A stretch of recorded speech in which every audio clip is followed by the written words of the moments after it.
Sebab watai urang hanjit diterima perintah Allah dalam dunia. Dia sukun pinjaman tu tujuk anak mata jaro lagi dicabut balik. Jaki halik dia jaro halik dia tahu mata halik malam dak na dugduyung hanjit le demua. Pegah Allah. Rabbi lima hasyartani a'ma waqad kuntu basira. Ya Allah, pun lebih je lung turun buta. Pun yang hajat li ke manusia. Anali jaro kamu bah kaki kamu hajat ke apa tukar manusia? Hajat kebun. Maka ya Allah hurum dan dunia cukup kanton dunia hajat kurang ni. Lagi dalam dunia katua perintah lu ni film tua perintah ketujuan kan. Uben yang kau gebiar ni cabut balik. Lebih apa? Ya. Dia yang kuat dia nak tiap ke neraka.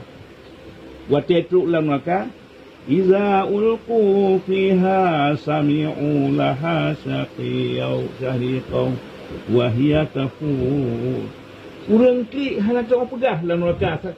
Urang kemerik hendak orang klik dia pegah.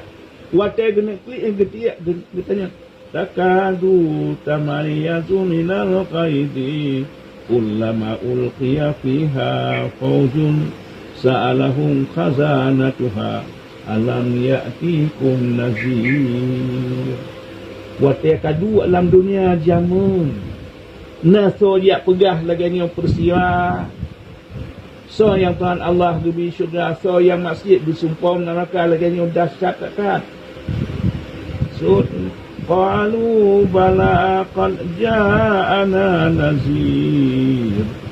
Nah tu pak kamu nazir. Punya nazir pun dah Rasulullah hanajina ulama wali Rasulullah. Sudah punya takut Tuhan Allah di syurga ataupun masjid bubar pagi tiap mata. Kamu dengar nah tu nazir. Fakanzabna wa qulna ma nazzalallahu min syai'in in antum illa fi dhalalin kabir. Kamu sulit waktu kena kamu dengar nasihat nama apa itu tengku. Wah tengku nenang tu apa sengayang tu puasa lain tang depunya dudunya kamu juga mentang kan. Ini nanti yang hendak dia tahu. Ya, hakatana kamu anggap remeh, kamu putulis.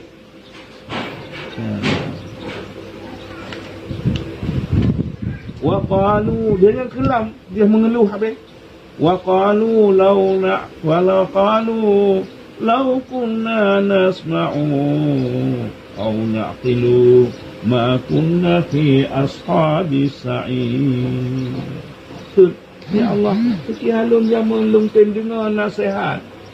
Lau kunna nasmu kira kamu lungtin dengar nasihat puan yang geperah le tunggu le gure lungtin Tuhan Allah au naqilu lungtin sumike ma kunna fi ashabis sa'in hanjit lungurnya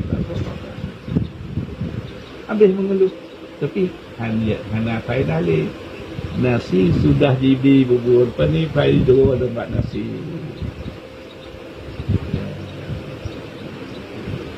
Habis sakit ni yang tengah. Dia tak terima ni puannya Ifah tak tengok jangan kibat. Baiklah.